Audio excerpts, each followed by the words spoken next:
만나서 카페도 가고 술도 마시고 영화도 보고 막 다 했어. 근데 왜 그 남자는 정작 여러분에게 고백을 하지 않을까요? 오늘 영상의 내용을 미리 알고 계셨으면 지금 제 목소리를 듣고 계시는 게 아니라 진작에 고백받고 그 남자의 달콤한 목소리를 듣고 계시겠죠. 근데 왜 나는 안 생기지? 당신들보다 내가 더 급한 것 같은데 이런 말을 하는 분들이 있어요. 아니 왜 고백을 유도하고 있냐? 여자가 고백하면 되잖아. 그렇게 해주면 남자 입장에서야 편하죠. 근데 이게 남녀차별 그런 게 아니라 수컷이 들이대고 암컷이 선택하는 게 대부분 동물들에게 자연스러운 현상이거든요. 여자가 먼저 고백해도 되긴 하지만 오늘 영상은 먼저 고백을 때려버리기는 좀 싫은데 하시는 분들을 위해 준비했습니다. 제가 그래서 남녀가 뭔가 기류가 심상치 않은 상황에서 남자가 여자에게 고백을 하도록 유도하는 방법을 생각해 보았습니다. 근데 이게 남자 유형별로 솔루션이 좀 달라지거든요. 그래서 남자 유형을 분석하는 방법, 그리고 유형에 따른 대응 전략까지 생각을 했어요. 영상 내용이 좀 복잡할 수 있는데 끝까지 집중해서 보시면 아마 오늘 투자하신 시간 중에 제일 값진 시간이 될 겁니다. 전체적인 결론부터 말씀드릴게요. 지금부터 그 남자를 3가지 항목에 근거해서 분석을 해야 합니다. 그럼 분명히 특정 한 가지 항목의 수치가 높은 사람일 거예요. 그 항목을 만족시켜 주시면 돼요. 그럼 그 남자가 여러분에게 고백을 할 겁니다. 아 그런 거 모르겠고 내가 그 남자에게 뭘 해야 하는지나 말해달라고 가서 핸드크림 막 발라주면 돼? 아니 잘 생각해보세요. 제가 막 폼 잡고 나와가지고 내가 연애 개고수임, 증거는 없지만 암튼 고수임, 남자를 꼬시는 6단계 유혹법 알려주겠음 두둥. 그냥 이렇게 말하면 이걸 믿고 싶으세요? 제 말을 그냥 믿지 마시고 고백을 유도하는 솔루션이 어떻게 논리적으로 만들어지는지 그 과정을 보셨으면 좋겠어요. 그러면 여러분 스스로도 다양한 상황에서의 솔루션을 제작하실 수 있으실 겁니다. 제 영상을 처음 보시는 게 아닌 분들은 지겨우시겠지만 세뇌하듯이 계속 말할게요. 인간은 지위상승 추구형, 도파민 분비 추구형, 손실회피형 이렇게 나뉘거든요. 이건 제가 지어낸 게 아니라 책에서 참고한 걸 용어를 제 취향에 맞게 바꿔서 전달 드리는 겁니다. 만약에 여러분이 관심이 있는 남자를 분석을 했더니 지위상승 추구 성향이 3개 중에 제일 강하다 라고 하면 그 남자는 지위상승 추구형 남자다 라는 결론이 나오는 거죠. 각 항목이 무슨 의미인지는 영상을 보시다 보면 자연스럽게 알게 되실 겁니다. 제가 앞에서 뭐라 말씀드렸죠? 그 남자에게 고백을 유도하기 위해서는 3가지 항목 중에 제일 수치가 높은 항목을 만족시켜주면 된다고 했죠. 이게 무슨 말인지 전혀 와닿지 않을 겁니다. 일단 성향 분석을 어떻게 하는지 제가 예시를 통해 와닿게 설명해 드릴게요. 저는 예전에 사교 모임 같은 걸 운영한 적이 있어요. 그냥 남녀가 모여서 술 퍼마시고 노는 그런 모임입니다. 거기에 어떤 남자와 어떤 여자가 있었는데 누가 봐도 둘이 썸을 타고 있었어요. 근데 남자가 여자한테 고백을 끝까지 안 한 거죠. 그래서 결국 흐지부지 돼서 끝났습니다.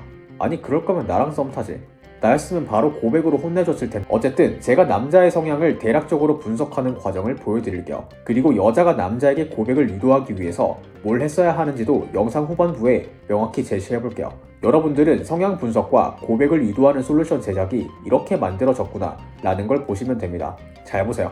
그 남자는 예전에 자영업을 시도하다가 망한 경험이 있어요. 그 과정에서 빚이 생겼고 그걸 갚기 위해 다른 일을 하고 있는 상황이었죠. 그리고 술 마시고 노는 걸 굉장히 좋아했어요. 이성관계 경험도 본인의 주장에 의하면 꽤 많은 편이었고요. 그리고 그런 모임 같은 데를 가면 내가 돈도 잘 벌고 여자들한테 인기가 좀 많은 편이거든. 아 경민이도 그렇다고? 걔 근데 좀 기생오라비 같지 않나? 뭐 이렇게 개소리를 하는 남자들이 있는데 이 남자는 그런 경향은 없었습니다. 자 여기까지의 데이터를 통해 이 남자의 성향을 분석해볼게요. 집중! 일단 빚을 지고 장사를 하다가 망한 경험이 있죠. 손실회피 성향은 좀 적을 거라고 예상이 가능해요. 리스크를 크게 감수한 경험이 있기 때문이죠. 그리고 술 마시고 노는 걸 좋아하고 이성 경험도 많으니까 도파민 분비 추구 성향은 좀 클 거라고 분석이 가능하죠. 본인을 내세우고 같은 남자들을 견제하는 모습은 딱히 보이지 않았고 뭐 가오를 잡고 이런 느낌도 아니었어서 지위 상승 추구 성향도 좀 적을 것 같아요. 그럼 이 남자는 대략적으로 봤을 때 도파민 분비 추구 성향이라고 분석이 가능한 거죠.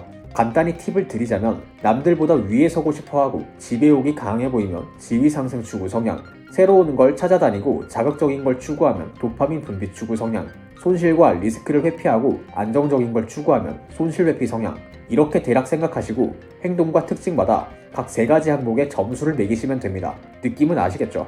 이제 성향 분석이 된 남자를 상대로 여자가 고백을 유도하기 위해서 어떻게 전략을 짜야 하는지를 설명해 드릴 건데 그 전에 영상을 잠시 멈추시고 생각을 해보시는 겁니다. 여러분이 관심 있어 하는 그 남자는 어떤 성향일까요? 아마 분석이 쉽지는 않을 겁니다. 왜냐하면 한 사람이 여러 가지 성향을 가지고 있는 것처럼 분석이 될 확률이 높아요. 누구에게나 세 가지 성향은 다 있기 때문이죠. 근데 관찰과 생각을 자세히 하다 보면 특정 성향이 좀 눈에 띄게 크다는 걸 알게 돼요. 그래서 일단 스스로 생각을 해보시고 영상을 계속 이어보시면 됩니다. 남자의 성향이 분석되었다면 이제 가장 수치가 높은 항목을 만족시켜주는 방법을 알아야겠죠. 방법을 당연히 말씀드릴 건데 그 전에 그 남자가 고백을 왜 안 하고 있는지를 말씀드릴게요. 그 이유가 성향마다 다르거든요. 이유를 알아야 솔루션을 만들 수 있겠죠. 제가 질문 하나를 드릴게요. 인간은 왜 지위 상승, 도파민 분비, 손실 회피 이런 걸 추구할까요? 이걸 이해하셔야 그 남자가 고백을 안 하고 있는 그 마음을 이해하실 수 있다고요. 정답은 뭐냐면 저 본능들이 충족이 안 되면 인간은 불안하고 자아가 손상되는 느낌이 들어요. 근데 사람마다 어떤 항목에서 자아가 더 민감한지의 정도가 달라요. 예를 들어 지위 상승 추구형 남자가 여러분에게 고백을 하지 않는 이유는 고백을 하는 행위가 본인의 지위를 하락시킬 수도 있다는 두려움이 무의식적으로 있는 겁니다. 쉽게 말해서 여자가 아직 마음에 안 든다는 이야기죠. 마음에 드는 여자를 얻는 것을 지위 상승으로 인식하기 때문입니다. 도파민 분비 추구형 남자가 고백을 하지 않는 이유는 이 여자랑 관계가 깊어졌을 때 도파민 분비가 끊길 것 같은 두려움이 있는 겁니다. 재미가 없거나 짜릿함이 좀 부족한 거죠. 손실회피형 남자가 고백을 하지 않는 이유는 이 여자가 진짜 믿을 만한 여자인지 확신이 없어서 그렇거나 스스로에게 자신감이 없어서 고백했다가 까일까봐 그런 겁니다.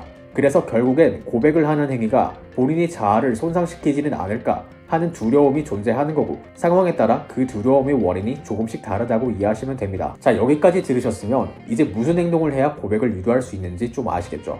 네? 모르겠다고요? 다시 말해보세요. 진짜 모르겠다고요? 알겠어요. 제가 숟가락으로 떠서 먹여드릴게요. 유형별로 실질적인 행동 지침을 하나씩 제안 드릴게요. 만약 남자가 지위 상승 추구형 남자라고 분석이 된다면 시간 투자를 요구하시면 됩니다. 조금만 더 연락을 자주 하고 자주 보고 전화도 자주 하고 이런 걸 원한다고 표현하시고 유도하세요. 이 요구를 안 들어주면 그냥 여러분도 똑같이 굴면 됩니다. 인간은 투자를 하는 대상은 더 좋게 보는 심리가 있거든요. 자신이 투자한 주식은 어떻게든 좋은 회사라고 합리화하는 것과 같습니다. 그래서 시간 투자를 요구해서 여러분을 더 좋게 보도록 유도하고 여러분에게 고백을 하는 것이 지위가 하락되는 일이 아니라는 암시를 자꾸 주는 겁니다. 그 남자가 도파민 분비 추구형 남자라고 분석이 된다면 대화 주제와 같이 하는 활동을 바꾸시는 게 좋습니다. 대화 주제를 좀 더 본능적이고 직접적인 주제로 자주 해보세요. 예를 들어 스킨십 관련 이야기라던가 이성을 볼 때 어디를 보냐라던가 나는 적극적인 남자가 좋은데 뭐 이런 것도 괜찮고요. 왜냐하면 이런 이야기들은 멀리 있는 이야기가 아니라 좀 가까이 본능적으로 와닿는 이야기들이기 때문에 이 여자에게 한 걸음만 더 다가가면 도파민을 얻을 수 있을 것 같은 느낌이 들거든요. 그리고 같이 하는 활동을 바꿔보는 건 당연히 새로운 활동이니까 도파민 분비를 유도하겠죠. 그 남자가 손실회피형 남자라고 분석이 된다면 남자를 납득을 시켜야 합니다. 무슨 말이냐면 남는 시간과 자원은 너에게만 투자하고 있다. 나는 너가 이런 점이 좋다. 주위에 나 좋다는 남자들은 이런 게 마음에 안 든다. 이런 것들을 납득을 시켜야 됩니다. 이게 납득이 안 되면 손실회피 성향이 발동하는 겁니다. 이런 이야기들을 충분히 하셔서 고백만 하면 이 여자랑은 오래 잘 만날 수 있겠는데? 라는 생각을 하게 만드는 거죠. 자, 이게 제가 생각한 솔루션들인데 상황별로 바리에이션이 있을 수 있죠. 그리고 사람 성향이라는 게 무슨 핸드폰 기종처럼 고정불변인 게 아닙니다. 환경과 심리 상태에 따라 MBTI가 막 바뀌기도 하죠. 그래서 여러분이 원리를 아시고 직접 솔루션을 생각하는 실력을 길러야만 하는 거죠. 그 남자를 가까이서 보는 건 제가 아니라 여러분이니까요. 자, 정리해볼게요. 좋아하는 남자에게 고백을 유도하는 방법. 남자의 성향을 먼저 분석해야 한다고 말씀드렸죠. 지위 상승 추구형, 도파민 분비 추구형, 손실 회피형. 세 가지 유형 중 남자가 어디에 해당되는지 분석하는 방법을 사례를 통해 설명드렸죠. 그리고 분석한 성향을 통해 고백을 유도하는 방법은 제일 수치가 높은 항목을 만족시켜 주는 것이고 이게 왜 먹히는 방법인지 그 원리까지 설명해 드렸어요. 또한 구체적으로 남자 유형에 따른 행동 전략까지 제시해 드렸습니다. 진짜 상세하게 공부해서 알려드린 것 같아요. 그냥 근거 없이 이래라 저래라 하는 영상보다 훨씬 유익했을 거라 생각합니다. 스스로 다른 솔루션도 생각해 보시길 바래요. 오늘 영상이 마음에 드셨다면 앞으로도 마음에 들 거라고 기대해 주세요. 저를 까먹고 싶지 않으시면 구독 버튼을 눌러주시면 됩니다. 시청해 주셔서 감사하고 좋은 하루 되세요.